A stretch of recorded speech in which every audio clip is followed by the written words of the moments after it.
샬롬, 사랑하고 축복합니다. 수원 제1감리교회를 섬기고 있는 박성용 목사입니다.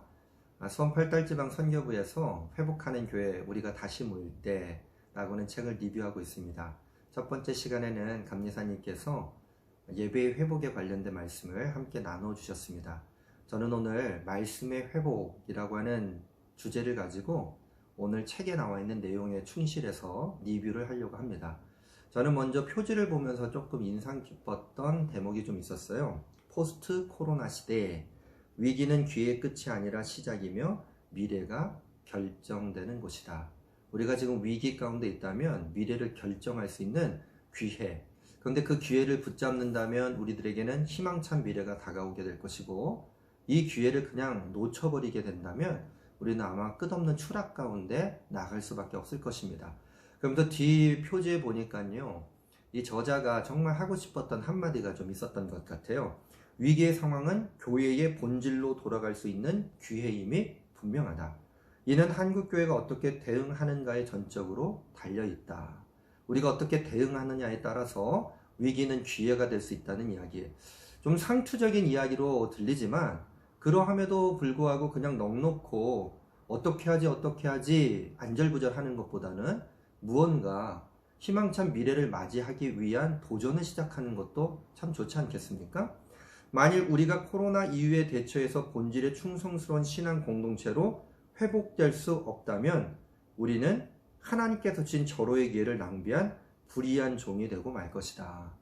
저는 이 대목에서 조금 뜨끔했습니다. 불의한 종이 될 것이냐, 아니면 하나님께서 원하시는 종이 될 것이냐. 여러분, 불의한 종이 되지 않기 위해서 이 짧은 시간이지만 이 책 리뷰를 통해 앞으로 우리들에게 허락하실 하나님의 마음과 주님께서 주는 비전 가운데 여러 가지 목회에 대해서 함께 고민해보는 시간을 가지도록 하겠습니다. 오늘은 두 번째 시간으로 말씀의 회복입니다. 저는 말씀의 회복이라고 하는 두 번째 챕터를 준비하면서 여러분들과 함께 나누기 위해 5가지 질문을 좀 뽑아봤습니다. 그리고 5가지 질문과 함께 더불어 간략한 답변을 통해 이 책이 말하고자 하는 내용이 무엇인지를 좀 정리를 해봤어요. 말씀 회복을 위한 첫 번째 질문입니다. 포스트 코로나 고난의 시대에 어떻게 하나님의 말씀을 전해야 하는가? 답변입니다. 작은 하나님을 다시 큰 하나님으로. 저자는 J.B. 필립스에 대한 이야기를 시작해요. J.B. 필립스는 당신의 하나님은 너무 작다라고 하는 책을 썼고 많은 사람들이 관심을 가졌습니다. 그리고 그 내용들을 보면서 도전을 받기도 했지만 큰 오해를 가지기도 했어요. 당신의 하나님은 너무 작다. 맞아. 나의 하나님은 너무 작아. 너무 작으셔서 아무것도 하지 않으셔. 이렇게 하나님에 대한 오해가 시작되어졌습니다. J.B. 필립스가 이 책을 썼을 때 목적이 있습니다. 사람들의 잘못된 하나님상을 교정하고 성경이 말하는 진정한 하나님상으로 바꾸려는 의도를 가지고 있었습니다. 그러나 사람들은 오해하기 시작합니다. 자기가 듣고 싶은 대로 들었던 것이죠. 많은 신앙인들이 고통 앞에서 고통을 겪으며 하나님을 작은 하나님으로 여기기 시작합니다. 특별히 코로나19와 같은 이런 팬데믹 상황 가운데서는 하나님을 더 잘못 이해하기가 쉽습니다. 그리고 신앙생활에 악영향을 주기가 쉽습니다. 그래서 이 위기 가운데 더욱 하나님의 말씀을 통해 하나님의 참 모습을 재발견해야 합니다. 말씀을 통해 재발견할 때 우리는 2가지의 유익을 얻을 수 있습니다. 첫 번째는 고통 가운데 오히려 더 깊은 신앙을 가지게 된다. 언뜻 이해가 되지 않지만 고난이 찾아왔을 때, 위기가 닥쳐왔을 때 하나님께로 사람들이 되돌아갔던 일들에 대한 예를 우리가 너무나 잘 알고 있지 않습니까? 고통 가운데 오히려 더 깊은 신앙을 가지게 된다. 두 번째는요, 역설적으로 이웃을 즐거이 섬기게 된다는 것입니다. 고통당하는 이웃을 보면 그냥 내버려 두지 않고 하나님 아버지께서 주셨던 그 긍휼의 마음을 가지고 이웃을 섬기는데 그것이 즐거운 섬김이 될 수 있는 유익, 바로 말씀을 통해 하나님의 참 모습을 재발견할 때 가능한 일들입니다. 그럼 다시 한번 첫 번째 질문으로 돌아가서 정리를 해볼까요? 포스트 코로나 고난의 시대에 어떻게 하나님의 말씀을 전해야 하는가? 결론입니다. 하나님의 말씀의 영적 백신의 역할을 감당하게 된다. 코로나19로 작아져 버릴 대로 작아진 하나님을 다시 큰 하나님으로 고백하기 위해 말씀으로 돌아가자. 말씀으로 돌아가야만 합니다. 작게 여겨졌던 하나님을 큰 하나님으로 고백할 수 있도록 하기 위해서 말입니다. 말씀 회복을 위한 두 번째 질문입니다. 코로나19의 뼈아픈 고통을 어떻게 받아들여야 하는가? 고통은 불순종 때문에 겪는 진노가 아니다. 고통에는 하나님의 계획과 뜻 가운데 어떤 목적과 이유가 있음을 겸손히 인정해야 한다. 책을 읽으면서요, 자판기에 대한 내용이 나와요. 그래서 저는 거기다 이렇게 써봤습니다. 자판기 하나님, 자판기 하나님. 선을 행하면 자동적으로 하나님은 복을 주십니다. 순종하지 않으면, 불순종하면 하나님께서는 거기에 저주와 심판을 자동적으로 주십니다. 마치 자판기처럼 그렇게 작동하시는 하나님, 그래서 자판기 하나님이라고 적어봤어요. 그런데 하나님은 때로 고통을 주시지 않습니까? 그에 대한 예로 욥을 좀 생각해 본다면, 욥은 우리가 정말 생각하고 싶지도 않은 그런 고통을 당하게 되었습니다. 그런데 욥기서 1장 8절은 욥을 이렇게 이해하고 있어요. 온전하고 정직하여 하나님을 경외하며 악에서 떠난 사람. 이것을 어떻게 우리가 상식적으로 이해할 수 있겠어요? 또 시편 기자의 이야기를 합니다. 악인들은 형통한데 왜 마음이 청결한 자는 종일 재난을 당하며 아침마다 징벌을 받았다고 호소하고 있는가? 시편 기자의 여러 괴로움에 대한 외침들, 고통에 대한 외침들, 하나님이 나를 버리신 것은 아닌가라고 하는 그런 외침들. 또 사도 바울의 이야기가 참 인상 깊게 들어왔습니다. 복음을 전합니다. 목숨 걸고 전합니다. 자비랑 선교를 감당합니다. 근데 그가 사람들에게 문매를 맞습니다. 태형을 당합니다. 그리고 배를 타고서 이곳저곳 복음을 전하기 위해서 모든 것들을 그렇게 방문하게 되는데, 그럴 때마다 파선의 위험 가운데 죽음의 목전 앞에 놓이게 되어집니다. 이런 일들을 어떻게 설명할 수 있을까요? 코로나19는 고통에 대한 잘못된 생각을 바꿀 수 있는 기회가 되어집니다. 코로나19가요, 고통에 대한 우리의 잘못된 관념들, 마치 자판기 하나님으로 이해해서 순종하면 큰 축복을 받고 불순종하면 우리가 저주와 심판 가운데 빠지게 하시는 하나님에 대한 이해. 그런데 우리가 신명기 역사신학자의 이야기를 들어본다면 사실 이 이야기는 맞는 이야기 아니에요? 우리 하나님을 자판기 하나님으로 이해하는 것이 그렇게 무리가 되지 않는다고 여겨지기도 합니다. 왜냐하면 신명기 역사신학자는요, 분명하게 하나님께 순종하는 자는 복을 받고 불순종하면 저주와 심판을 받는다는 이야기를 하게 됩니다. 그런데 이거는 신명기 역사신학자의 그 상황 속에서 나왔던 메시지, 성경 전체를 본다면 우리는 다른 각도에서 하나님께서 우리들에게 주시는 고통을 바라볼 수 있다고 말하고 있습니다. 예수님은 하나님의 말씀에 철저히 순종했음에도 불구하고 십자가에 달리는 고통을 당하셨습니다. 어떻게 설명할 수 있을까요? 왜 우리 예수님은 십자가에 달리셨을까요? 그 답을 우리는 알고 있습니다. 세상의 죄로 인해 우리가 받아야 하는 저주를 예수님이 대신 가져가셨기 때문입니다. 고통에는 뜻이 있습니다. 그래서 하나님은 때로 우리들에게 고통을 주시기도 합니다. 두 번째 질문과 답변을 다시 한번 정리합니다. 코로나19의 뼈아픈 고통을 어떻게 받아들여야 하는가? 고통은 불순종 때문에 겪는 진노가 아닙니다. 고통에는 하나님의 계획과 뜻 가운데 어떤 목적과 이유가 있음을 겸손히 인정해야만 하는 것입니다. 말씀의 회복을 위한 세 번째 질문입니다. 예수님이 우리가 받아야 하는 저주를 다 받으셨다면 성도들에게는 고통이 없어야 하지 않을까? 짤막한 답변이에요. 하나님은 분명한 목적을 가지고 고통을 허용하시고 사용하신다. 우리가 지금 겪는 고통은 더 나은 삶을 위한 하나님의 메스일 뿐이다. 하나님의 몸소 겪으신 십자가의 고통을 바라보라. 여러분, 여러분에게 있어 여러분의 하나님은 큰 하나님이십니까? 작은 하나님이십니까?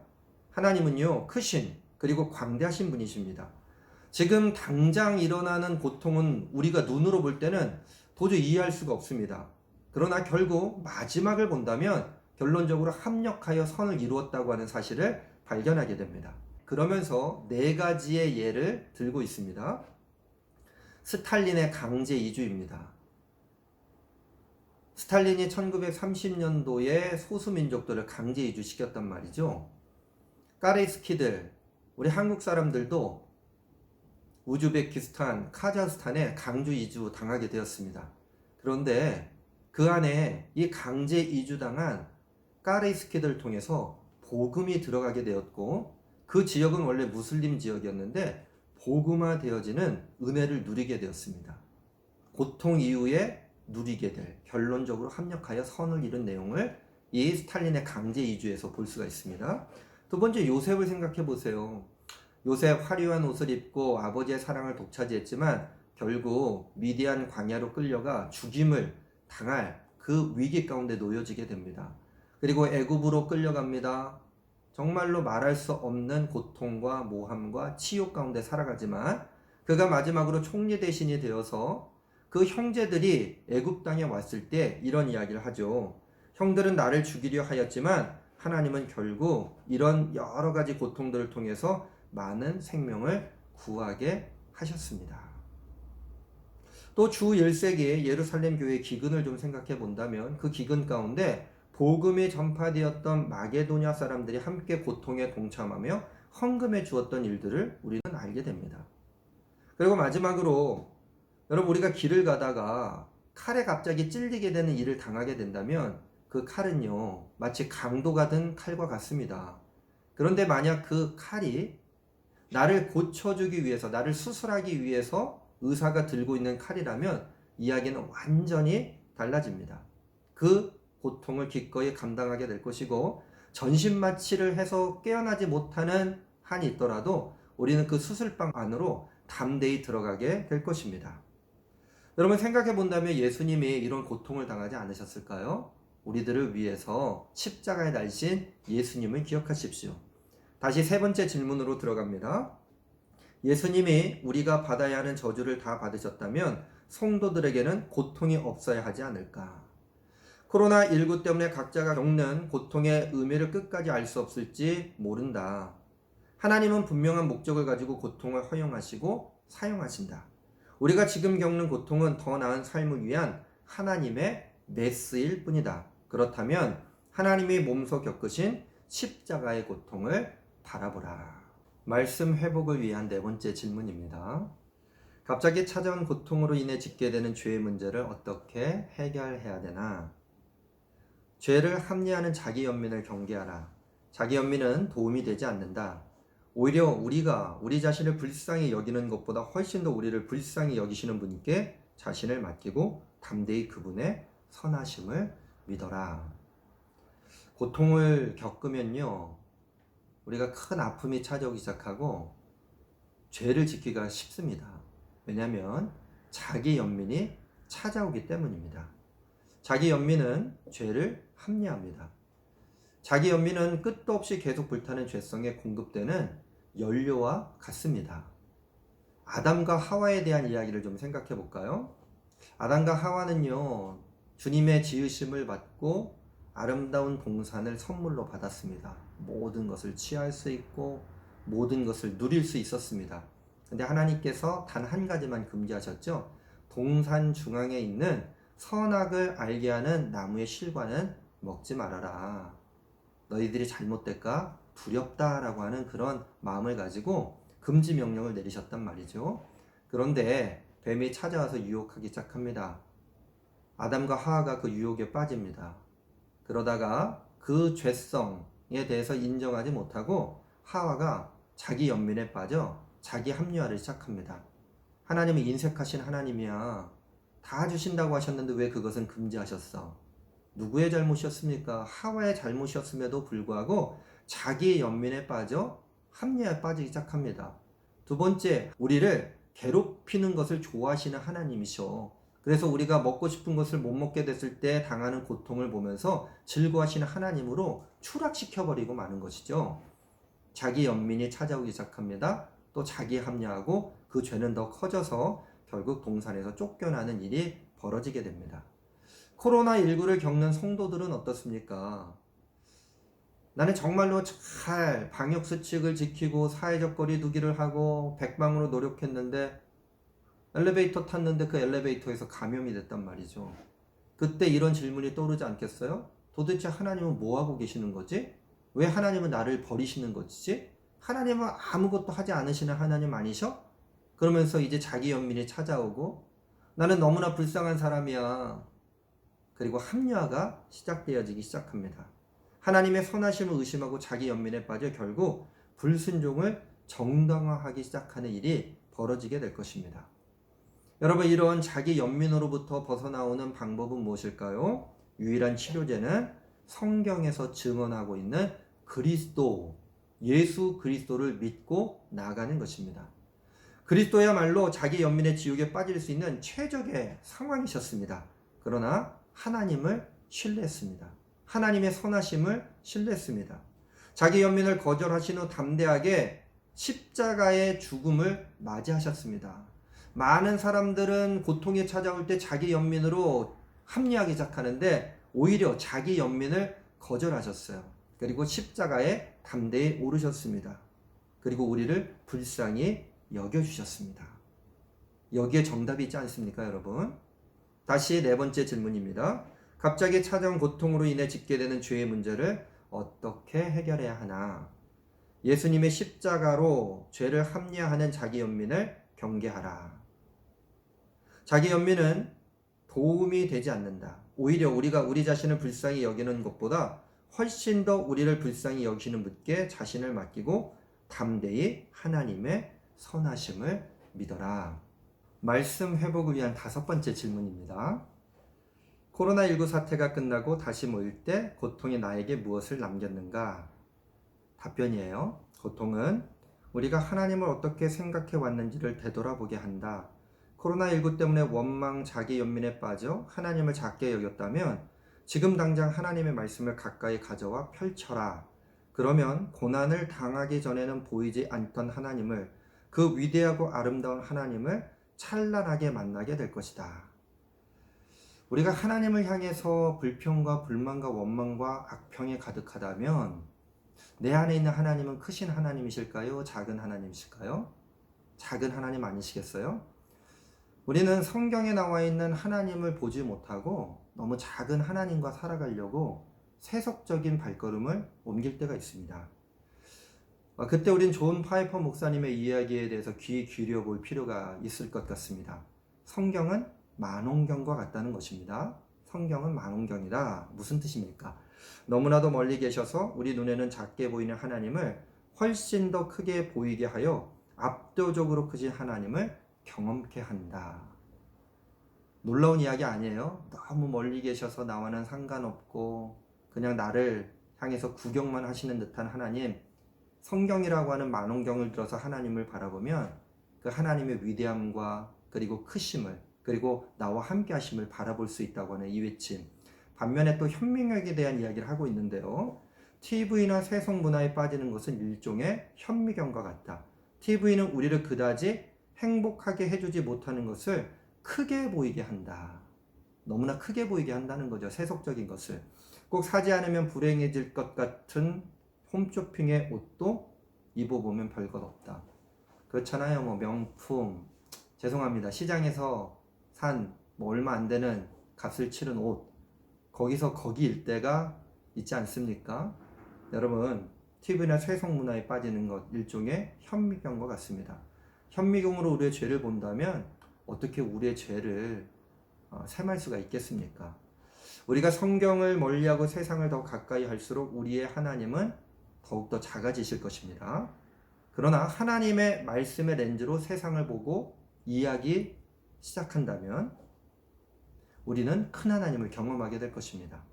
하나님이 작으면 작을수록 세상의 많은 것이 신이 되어 우리를 지배하게 될 것입니다. 그렇죠. 그러면서 하나님은 점점점 작아지실 거예요. 그러므로 다시 한번 다섯 번째 질문으로 돌아갑니다. 코로나19 사태가 끝나고 다시 모일 때 고통이 나에게 무엇을 남겼는가? 고통은 우리가 하나님을 어떻게 생각해 왔는지를 되돌아보게 합니다.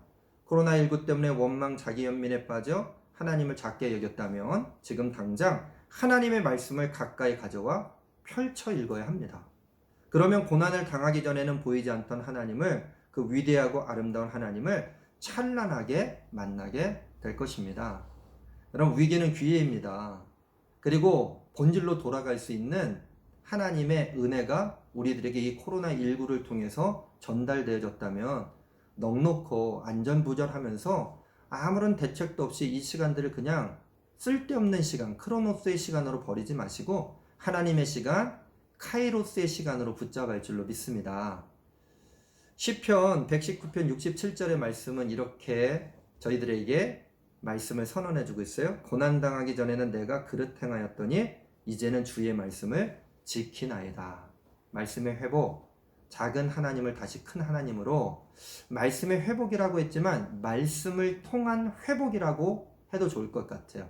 하나님의 말씀으로 나를 회복시키고 그 회복된 내가 다시 세상으로 나아가 세상의 사람들을 회복시킬 수 있도록 코로나19의 이 상황 가운데 다시 한번 말씀을 펼쳐 들고 더 말씀에 집중해서 주님께서 우리들에게 맡겨주신 그 양떼를 잘 목양할 수 있는 우리 모든 수원 8달지방의 교육자들 되어질 수 있도록 저도 열심히 기도하도록 하겠습니다. 여러분 감사합니다.